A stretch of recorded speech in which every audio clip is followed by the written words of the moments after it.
تر كيف فعل ربك بأصحاب الفيل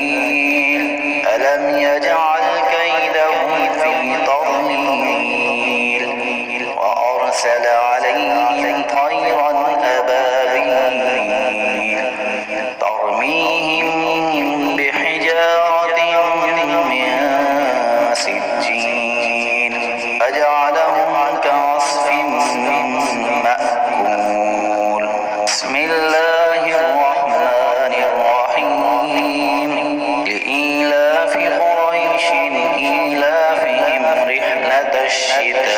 الشتاء والصيف فليعبدوا رب هذا البيت الذي أطعمهم من جوع وآمنهم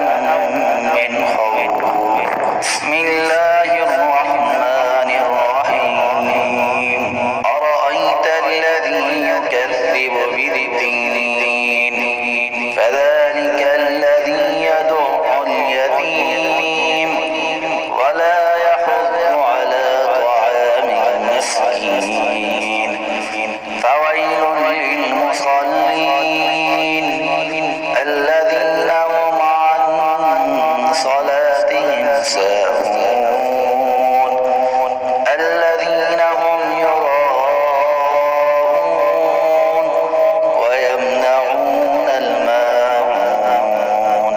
بسم الله الرحمن الرحيم إنا أعطيناك الكوثر فصل لربك وانحر إن شانئك هو الأبتر بسم الله الرحمن الرحيم قل يا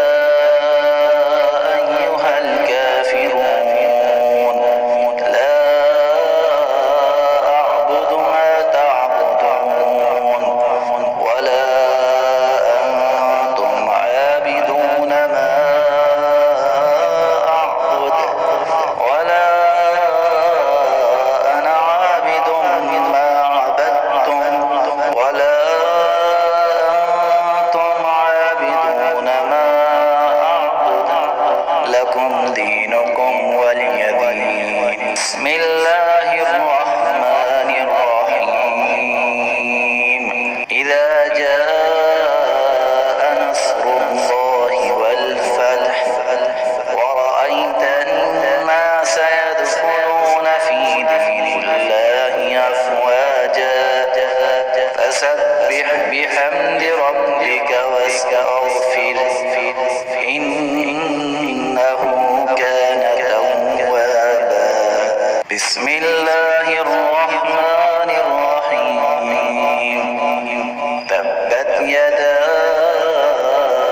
أبي لهب وتب ما أغنى عنه ماله وما كسب سيصلى نارا ذات لهب وامرأته حمالة الحطب في جيدها حبل من مسد بسم الله الرحمن الرحيم قل هو الله أحد الله الصمد لم يلد ولم يولد ولم يكن له كفوا أحد بسم الله الرحمن الرحيم قل أعوذ برب الفلق من شر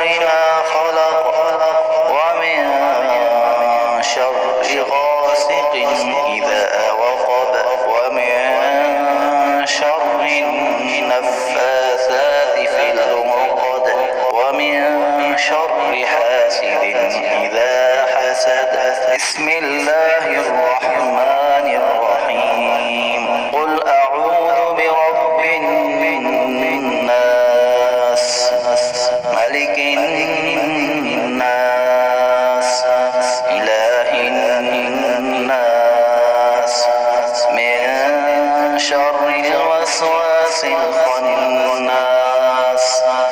الذي يوسوس في صدور الناس من الجنة والناس.